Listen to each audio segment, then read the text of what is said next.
Here's Ashton Mitchell with a preview before we get started. Ashton, happy birthday. I was wondering if you're going to wish me happy birthday again. Yes. 3 times in a row. Listen, it's a new month now, so I think you're good. You're clear. Good? It's May. You're we good. saw it tomorrow. No, we'll see. Please don't. Please don't. Well, there's a lot we're following on Fox 10 midday today. First, after months of negotiations, the U.S. and Ukraine have signed an agreement to develop mineral resources in Ukraine amid its grinding war with Russia. We have the latest on that story this morning. Plus, thousands of people will gather across the country today for National Day of Prayer. Here in Mobile, folks were already up before the sun rose to pray over the community. Stephen Moody was there, and he'll have the full story at 11 o'clock. As we've seen, it's a pretty gray day out there this morning. Jen will let you know how the rest of your Thursday will shape up, so stay close for Fox 10 Midday after Studio 10. Little unsettled out there right now, but it's only going to continue as we get closer towards the weekend. I'm actively tracking some of those storms out there.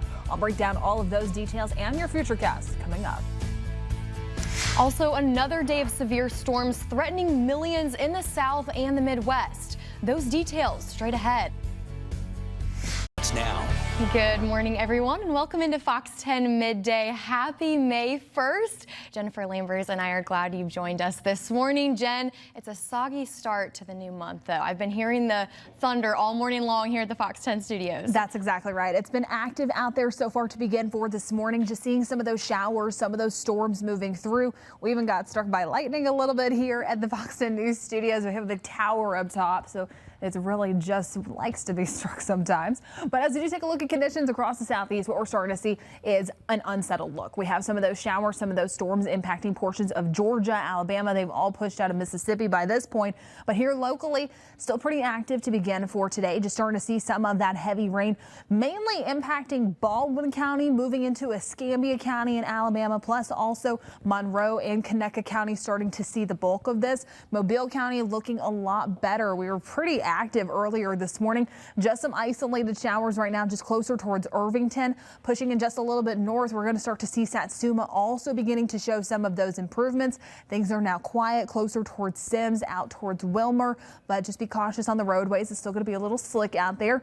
Also beginning to notice improvements in portions of Baldwin County, Bay Minette down towards Stapleton. Spanish Fort, Daphne, dry now. It's still just going to be some of that lingering water out there just on the roads and on the ground, but we're going from that heavy rain more towards some of that light to moderate rainfall. But this is really where we're going to still start to see some of the majority of what's taking place. Porch Creek, Boonville, down towards Stockton, more of just that moderate to heavy rainfall right along I-65. Quite a few lightning strikes still taking place, especially closer towards Tensas and Huxford. Uri also began to see just some of those moderate showers. But timing things out in our futurecast, it's a little delayed. Again, the majority of the rain taking place in northern Baldwin County, plus also our inland spots. So it's struggling just a little bit to pick up the picture of what we're actively seeing out there. But here's what we're seeing heading into the rest of today. A lull in activity by the early part of this afternoon, but we're not done there. We will start to introduce more of those showers and storms as we do make it further along into late afternoon and heading into this evening. Much more isolated than what we're tracking right now. But coming up in just a little bit, I'm going to talk more about your extended forecast, what I'm expecting heading into your Friday and your Saturday. All of that's coming up in just a little bit. Don't drive into those waters.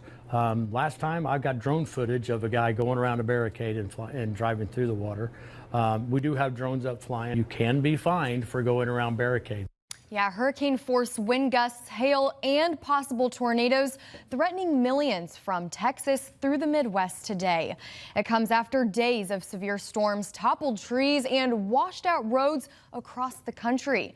In Oklahoma, crews raced to evacuate homes and rescue stranded drivers when thunderstorms swamped the state on Wednesday. We're told at least 2 people drowned when their cars got caught in the floodwaters. Once the storms pass, officials say the flooding threat isn't over, though, with rivers in Texas and Oklahoma expected to crest later in the week. Just be ready to mobilize at a moment's notice in case we have to take any kind of a drastic measure in the event something drastic happens. And in the Northeast, utility crews are still working to restore power to thousands of customers in Pennsylvania after damaging winds swept through the Pittsburgh area Tuesday. Forecasters say the storms forced hundreds of flight cancellations on Wednesday, and they expect those disruptions to continue. Meanwhile, the battle against a major blaze continues in Israel. Firefighters are working for a second day to extinguish a wildfire that broke out yesterday. The fire there shutting down a major highway linking Tel Aviv and Jerusalem, sending drivers scrambling from their cars. Several communities were also evacuated and more than a dozen people were hurt. We're told the fire was fueled by hot, dry conditions and fanned by strong winds that quickly whipped up the flames through a pine forest. Many ceremonies recognizing Israel's Independence Day were canceled out of precaution. Well, new at 11, at least a dozen people are dead after a bus slammed into a row of vehicles on a highway in the Philippines. The bus driver, who is among the injured, is now in custody for allegedly speeding before colliding with a van this morning. The van was lined up at a toll booth when it was pinned between the bus and the car ahead of it. Now, this is heartbreaking. 10 of the dead, including children, were inside that van. A couple in the car ahead of it also died. Investigators say the bus driver told them he dozed off shortly before that crash. Meanwhile, there could soon be harsher sentences for people convicted of deadly DWI crashes in Florida. The Senate approving a bill addressing a loophole for repeat offenders. Right now, people convicted of vehicular homicide can get no more than a 15-year sentence, no matter how many times they do it. The bill approved by the Senate changes that, though, increasing the sentence to 30 years. The bill is named after Trenton Stewart, who was one of the 363 people killed by a drunk driver on Florida roads back in 2023. The man convicted in that case was previously convicted in another deadly drunk driving crash. If you've done this more than one time in your life, it is not fair for you to only have a sentencing guideline of 15 years. We received a life sentence. Our family has received a life sentence. So what's next for the bill? Well, the House needs to approve changes made in the Senate before it heads to the governor. Listen to this. $12 million worth of illegal drugs offloaded in Florida's Port Everglades. The Coast Guard says that the crew of the USS Minneapolis-St. Paul seized the drugs in two separate busts in the Caribbean Sea. The drugs seized nearly 4,000 pounds of cocaine and marijuana with an estimated value of $12.3 million. Well, straight ahead on Fox 10 Midday, Very Vanessa gives us a preview of the exciting Hot Air Balloon Festival in Foley. Plus, it is National Day of Prayer, and there are several events happening here in Mobile. I'll take you to one of them coming up. And also taking a live look outside down on Dauphin Island. We saw some of those showers move through earlier. Now things are really starting to improve. We'll introduce some partly cloudy skies and temperatures in the upper 70s later on for the second half of today. But more rain and thunderstorms are on the way. I'll break down more of those details coming up when we come back. prayer, and the city of Mobile is celebrating by hosting events this morning and this evening across the city. Fox 10 News reporter Stephen Moody was at one of those events this morning and has more. Well, if you're looking for something fun to do this weekend, the skies over Foley are coming alive. Vanessa is in Foley and has more details on the Gulf Coast Hot Air Balloon Festival, kicking off today at OWA, and it's something you won't want to miss. Always an incredible event, and Vanessa wants me to tell you she's been all over the community the past few weeks for her segment, but she will be back in the studio tomorrow doing a taste test with the crew, so stay tuned for that. Well, coming up, as the conclave gets closer, a field of potential top candidates is emerging to potentially succeed the late Pope Francis. We'll have the latest straight ahead. Android or Apple TV, just go to the homepage for your apps and search for Fox 10 News, and then select and download the Fox 10 Gulfstream app. Well, you have a chance to hear from the candidates running for Pritchard's mayor. Port City Unplugged and Push Incorporated are hosting a mayoral forum. It's being held at the Destiny Vision Christian Center on Dykes Road in 8 Mile. Doors will open at 6 and the forum will start at 6:30. Those taking part in the event include incumbent Mayor Jimmy Gardner, Carletta Davis, Rodney Clements, Terrence Harris, Helen Wright, and Anthony Clark Banks. And then mark your calendar for next week. You'll be able to meet the candidates running for Mobile's mayor. A forum will be held next Tuesday, May 6th from 6 until 8 o'clock at Cottage Hill Baptist Church. This is your chance to hear from the candidates who'll be running in the municipal election coming in August. Well, listen to this. McDonald's sales slump. Two tech giants beat the street. An iconic pasta brand has a new owner, and the Fire Festival is up for sale. Fox's CJ Papa has your Thursday business headlines. A fast food giant falters. McDonald's U.S. sales declined in recent months, down 3.6%. The company says its customers are, quote, grappling with uncertainty. Its regulars are cutting back on fast food trips. But Shake Shack says it doubled its profit in the recent quarter. Though its sales increased, Wall Street was expecting even more. In other food news, Chef Boyardee is getting a new home. Conagra Brands is selling the nearly century-old brand to a private equity firm for $600 million. Meanwhile, tech giants Microsoft and Meta both reporting double beats. Microsoft's revenue coming in at more than $70 billion. Meta, $42.3 billion. The tech giant not only investing in AI, it also boosted second quarter outlook, despite fears of a tariff slowdown. It's an amazing beat. We look at Meta, their ad business grew, their number of users grew, and more importantly, the Q2 guidance showed that they had confidence. Microsoft, same thing. The Azure business, which is their cloud business, it grew more than 33%. Revenues are up, and of course, the forecasts are great. And finally, the Fire Fest brand is now on sale. Its founder, Billy McFarland, making the announcement online after yet another failed run. This year was set to be the festival's revival, but the second Fire Fest was postponed after plans to kick off at the end of May in Mexico got scrapped. CJ Papa, Fox News. Subway is still the largest restaurant chain in the United States, but we're told it keeps shrinking. The sandwich chain's number of franchises has fallen below 20,000 for the first time in 20 years. According to documents, Subway closed more than 600 restaurants last year, leaving it with about 19,500 locations in the U.S. That marks the 8th consecutive year in which Subway has shuttered locations in the country. But on the flip side, Subway has grown internationally for 2 years in a row. An opportunity to level up their gift-giving game this Mother's Day. The company is releasing a limited edition 14-karat macaroni necklace. How fun is that? Kraft is collaborating with the luxury jeweler Ring Concierge to turn its iconic noodle smile into a golden necklace. The necklace is available on ringconcierge.com and it costs $25. It's pretty. I don't know if I like mac and cheese that much, or if my mom does. She might want like a little coffee, maybe. I would love it if there's like a story for someone that has to do with mac and cheese, but I don't think I want a noodle necklace. Very interesting. Anytime Me soon. neither. All right. Well, a parade of pups strutting through Hungary with hopes of making it into the record books. Hundreds of dogs and their owners met up at Budapest City Park today to set off in what they hoped would be the country's biggest ever dog walk of a single breed. Yeah, the Wiener Walk was under the observation of the Hungarian Record Association, tasked with the challenge of tallying the number of dogs. It was determined that 500 dachshunds participated, setting a Hungarian record. Wow. Organizers vowed to make another attempt at beating the Guinness World Record next year. Last September, the German city of Regensburg set the current world record for the largest dachshund dog walk, with around 900 of the breed parading through the medieval town center. A lot of dogs. Dachshunds are indestructible. I'm convinced. My sister-in-law's mom has one, and he's been around forever. Oh, they're so cute. They're so much fun. And a little wiener walk.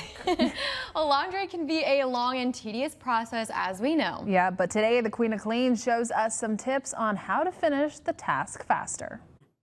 Let's go ahead and talk more about your forecast. And just a reminder, right now is a great time to go ahead, download the Fox 10 weather app. That way you're staying updated with the forecast, especially with all of the changes that we're tracking heading into this weekend. Now, I kept mentioning earlier that we do have that interactive radar option here on our Future on the app. Plus, also there's a Futurecast built in too. This way you can track along just for the next 6 hours. So if you have any of those plans later on tonight, sports practices, games, you're concerned, just download this app. That way you can go ahead, track along for your location. But let's go ahead and dive deeper into what exactly I am tracking out there. A live view down at Orange Beach, and still just starting to see some of that rough surf closer towards the immediate coastline. Still a few folks getting out there and enjoying it, but the rip current risk over the next few days. It's moderate today and tomorrow, but the good news, improvements by Saturday, Sunday, and Monday. However, Saturday, although it is starting to look better with the water conditions, we will start to introduce some higher rain chances that day. So over the next few days, rain chances will be higher heading into Friday and Saturday, but even then, I'm putting the highest chances on Saturday. Might go ahead and have that reflect that. I'm going to drop down today's to about 40, tomorrow's to 50, and then Saturdays will probably be in that 60 to possibly even 70% range. Things improve by Sunday and Monday. Now, also, we've been talking about some of the events taking place across the Gulf Coast. We do have the Gulf Coast Hot Air Balloon Festival taking place today through Saturday at Owa in Foley, and things are going to be looking nice for today and tomorrow. If you're going to go any of these days, either tonight or Friday is going to be my recommendations. Unfortunately, by Saturday, things turn a little soggy all throughout the day, so we'll continue to keep you updated on the forecast as we do get closer. For now, here is a live view outside down on Dauphin Island. We'll be right back with 3 to know before you go.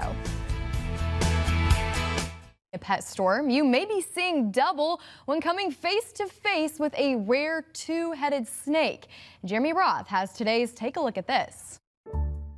A California pet store's double-headed snake is making bewildered customers do a double take. Born at the East Bay Vivarium in Berkeley, these California king snakes are fused at the spine. It's a rare 1 in 100,000 occurrence and typically carries with it a very low survival rate. But Zeke and Angel, or Zangel as the pair have been nicknamed by me right now, have been thriving for 7 months. A typical king snake's lifespan can be anywhere from 20 to 30 years. We think these guys will be here just as long. Employees say Angel is the dominant head, but the conjoined Cali Kings both have control over their shared body, which can mean double trouble when it comes to decision making. Like you can see they're both thinking different things. You know, sometimes you see them fight, like one wants to go right, one wants to go left. It only had one head, but another serpent made a typical day at the beach in Maryland anything but. Roxanne Flanagan's kids were playing on this Ocean City beach when they started freaking out at the sight of this sizable snake in the surf, poised upright and rearing its ugly head. Again, only one. Flanagan later shared images on socials of the serpent sighting, which was somewhat surreal considering there are no sea snakes in the Atlantic Ocean. Officials later weighed in, saying it was an eastern hog-nosed snake, which poses no real threat to humans and was likely just hunting for a seafood snack in the sand. Finally, in non-snake news, take a look at a rare nighttime bridge implosion that brought down a 70-year-old Peoria, Illinois bridge in the pitch black. Originally planned for daylight hours, looming weather forced the demolition to be moved up, turning it into an explosive late-night light show. For Take a Look at This, I'm Jeremy Roth. All right, 3 to know before you go today. Kohl's quickly cut its new CEO. Ashley Buchanan was let go after less than 5 months on the job. The firing comes after an investigation from an external counsel found Buchanan led the company to make vendor deals that included, quote, undisclosed conflicts of interest. Kohl's officials also say this termination had nothing to do with the company's current performance, which includes the recent closing of 27 stores. Plus, Thriller fans rejoice as Netflix brings a notable director's collection of films to its streaming platform. Starting June 1st, a collection of Alfred Hitchcock films will be available on Netflix. Netflix will also showcase the films at its Paris Theater in New York City in a 6-week series. Films in this collection include Vertigo, Rear Window, Birds, Frenzy, The Man Who Knew Too Much, and Family Plot. The Netflix Hitchcock collection will also feature films that were inspired by the thriller director, like Jordan Peele's Us and Zach Cregger's Barbarian. Finally, 2 NASA astronauts conducted the 5th all-female spacewalk in history today. Nicole Ayers and Anne McClain left the International Space Station after 8 a.m., kicking off a spacewalk that lasted about 6.5 hours. The objective is to install a mounting bracket to prepare for a future installation, which will increase power generation capability by up to 30%. This is McLean's third spacewalk and a first for Ayers, and this is the 275th spacewalk in the history of the International Space Station. Jen, lots of girl power in space lately. That is exactly right. Love to see more of it. Let's go ahead and talk more about your forecast, what I'm tracking over the next 10 days. And today we do have a second round for some of those showers and thunderstorms later on into this evening. Higher chances on the north side of I-65. Heading into tomorrow, we're starting off quiet to begin for our Friday with more of those pop-up showers and thunderstorms once again possible. Heading into the afternoon and the evening, higher chances for our inland spots. I'm really not too concerned about late Friday plans. A lot of that activity fizzling out once we get closer towards sunset. However, we make our way into Saturday. Unfortunately, it is looking to be soggy the majority of the day. Off and on showers in the morning, the afternoon, and into the evening. So Saturday plans, go ahead, have a backup plan. Make sure you're checking in with event organizers. Things clear out on Sunday. Monday is Cinco de Mayo, so get some festivities going, celebrate out there, just have some fun. And then heading into next weekend, we introduce rain chances on Saturday. That is Mother's Day weekend, so we'll be keeping a close eye on the forecast as we do get closer. All right, light at the end of the tunnel then. The sun is coming. In order to have those blooms, we have to have the rain. Yep. Well, thanks for watching Fox 10 Midday. We'll see you at 3 o'clock.